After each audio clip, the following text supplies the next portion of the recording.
بياسني قدسنا وفيفس قدنا جاني برتوني خينا سراجي من نشيدا لساني أنا شيدا تاتو ملي إرقا قدوف كيسا قبدي جزاكم الله خيرا بكار ربي سناجم جنة برتو تقوتا فرفات الله أكبر الله أكبر الله أكبر خلق لانسي برتوني كيجي سدفادا بفمتوني براكم لما في قدجا سجنتا self introduction ida reefun tana eegalle barattoota lamaan nuuf dhiyeessan san dubartoota nama lama ittisniif idaanet daree guutuudha isaanumarra guuttannee bira hunnaa jechuudha inshallah barattoota lamaan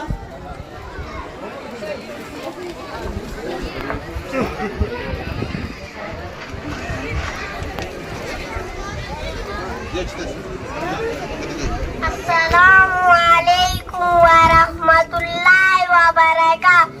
I am introducing myself. My name is Fatima Jamal. My father name is Jamal. My mother name is Aisha. I am 6 years old. I am KG student. I have 5 sisters and 1 brother. My favorite subject is Quran. My future plan is doctor. I live in Meso City. Congratulations. Assalamu alaikum wa rahmatullahi wa barakatuh. I am introducing myself. My name is Jalani Abdul Nasser. My father name is Abdul Nasser.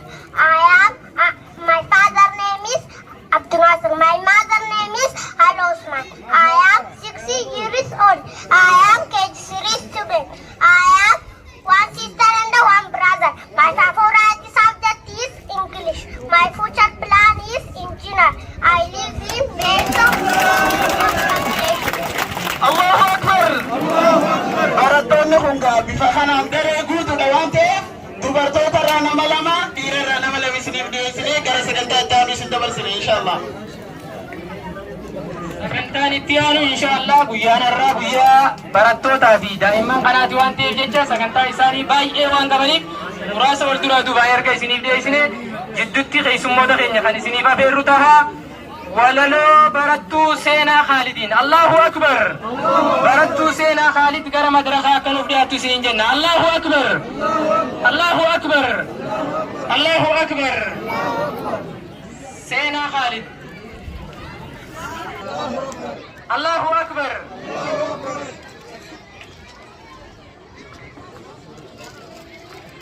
ماتين إن شاء الله بدأت سانو فندتني في أجمل أكتر سين جنة الله أكبر الله أكبر الله أكبر برتو سينا خالد قرى مدرخة دفا جرتي الله أكبر الله أكبر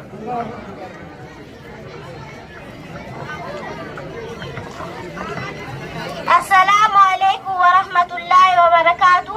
أنا مقامكم سينا خالد جنما وأنا برمسا شمس الإسلام صدركات كفا مكانين سنين يسوع ولو جيرو الدنيا جيرونا الدنيا دا سلافو قرماتا نمو كسابو فدو دركتا